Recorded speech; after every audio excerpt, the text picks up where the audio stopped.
Howdy, I'm Dr. Jamelia Blake from Secor YDI and an assistant professor from the Department of Educational Psychology at Texas A&M University.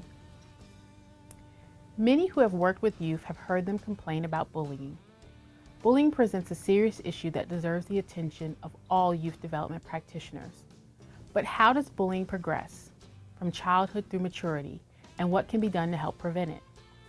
It is estimated that 1/3 of all school-age children have been a victim of bullying at least once in their school career.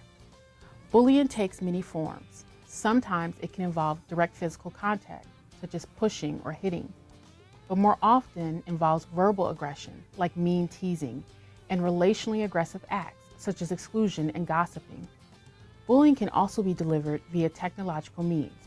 For example, cyberbullying is a type of relational bullying delivered through such technology as cell phones or social network sites.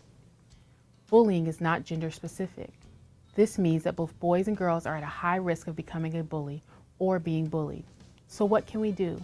How can we as adults help? The type of bullying changes as youth transition through important life stages. In early elementary school, bullying is more direct, denoted by physical bullying and more direct verbal and relational aggression.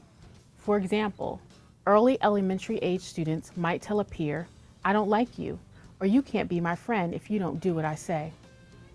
However, by the time youth enter late elementary school, the type of bullying children exhibit changes.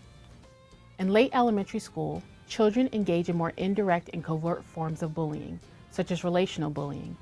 As adults, we need to educate youth about the emotional damage that all forms of bullying can have on others.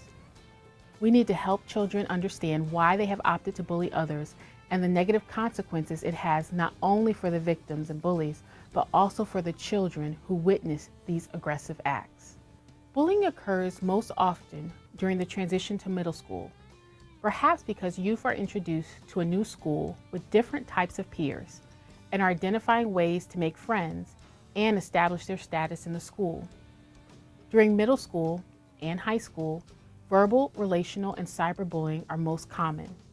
It is important to note that by high school, many teens have reached full growth, so the physical bullying that occurs is much more detrimental than that witnessed in elementary school. Unfortunately, by high school, most youth have already been exposed to some type of bullying as a bully, victim, or witness.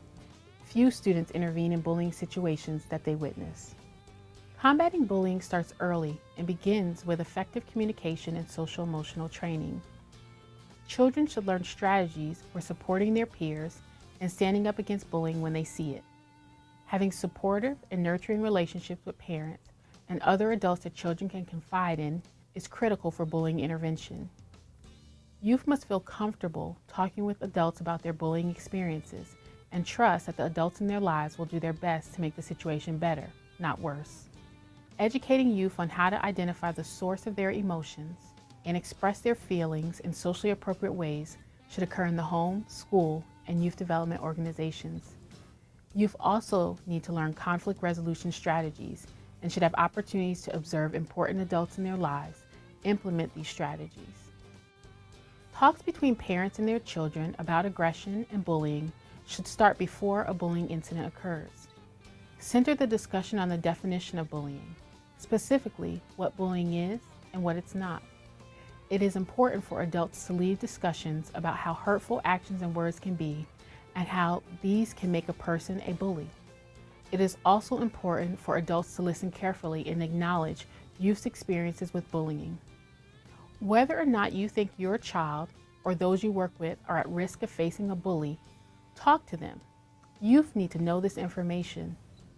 The family, school environment, and out-of-school programs can positively affect the way a child will handle a bullying interaction. Thank you for your time and interest in this topic. For more information on this and other youth development topics, visit us at ydi.tamu.edu.